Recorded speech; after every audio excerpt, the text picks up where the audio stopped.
کوم اوس موږ چینل نوی سبسکرایب کړئ په سبسکرایب بټن باندې کلیک وکړئ او د نویو ویډیوګانو د خبرتیا لپاره په آل باندې کلیک وکړئ ترڅو د نویو ویډیوګانو د پورته کولو څخه باخبره اوسئ.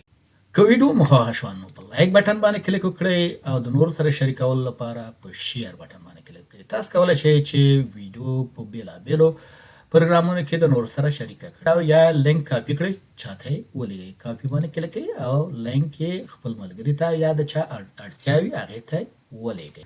اوس راځم په alias یا rename کالم باندې کار کوم. دلته ګوره student دا چې دا فیلډ دی د student. مثلا په ډیټابیس کې student ID دا یو فیلډ یا کالم دی چې په ډیټابیس کې په دې شکل سره سټور شوی دی. خو کله چې دلته راشي مثلا ګوره student ID دلته مثلا کله چې یو څوک ډیټا ګوري او یا end user ډیټا ګوري نو هغې دپاره باید صحیح readable یا قابل د صحیح لوستلو وي. زه دلته راځم ورته وایم چې د دې سره ورته وایم as ډبل کوټیشن منځ کې لیکم ورته وایم چې student ID په دې شکل سره.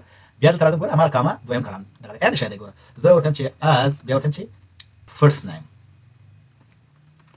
first name مثلا په دې شکل سره. بیا راځم دلته بیا ورته وایم چې تبدیل یې که as مثال ورته وایم چې last name. بیا دلته راځم د اخر ته ورته وایم چې as email address مثلا په دې شکل سره.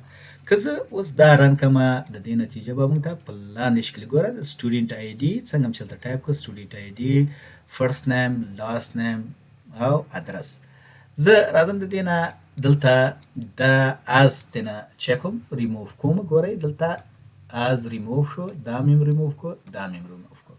اوس یې رن کوم مثلا ګوره بیا هم زما کواري چکې کار کوي. خو as لیکل بهتره دي ځکه چې په دې باندې تاسو پوه شئ چې as دا کالم مثلا چکئ as ورسره اضافه کوئ. مثلا چې as اضافه شي as دا شی یا د دې په شان باندې. که چېرته موږ دې ته دا سنګل کوټیشن ورکو مثلا په دې شکل سره سنګل کوټیشن ورکو او سنګل کوټیشن او بیا یې چک رن کړو نو دا به موږ ته مشکل راکړي. ګوره syntax error at near student ID line to student ID student دغه مثلا دا څه دی دا کوټیشن چې دا سنګل کوټیشن موږ د SQL کمانډونو په داخل کې د عملیو لپاره کارو نو دلته موږ باید څه وکارو ډبل کوټیشن. او که موږ بیخي کوټیشن ورنه کو بیا هم دا چکې ایرور ورکوي یا مشکل ورکوي چې مثلا دا بیا چکې کار نه کوي. نو راځو دلته ورته چې ډبل کوټیشن ورته ورکوو نو په دې شکل سره دا کالم alias دی او rename مثلا څنګه چې تاسو یو کالم نوم بدلوئ په دې شکل سره تاسو کولی شئ چې د یو کالم نوم بدل کړئ. ډیره مننه چې دا ویډیو مو تر پایه پورې وکتله. که ویډیو مو خوښه شوه مهرباني وکړئ لایک یې کړئ او خپل نظر مو د کمنټس په برخه کې زموږ سره شریک کړئ. ستاسو ملاتړ موږ هڅوي چې نورې ګټورې مسلکي او تخنیکي ویډیوګانې هم درسره شریکې کړو.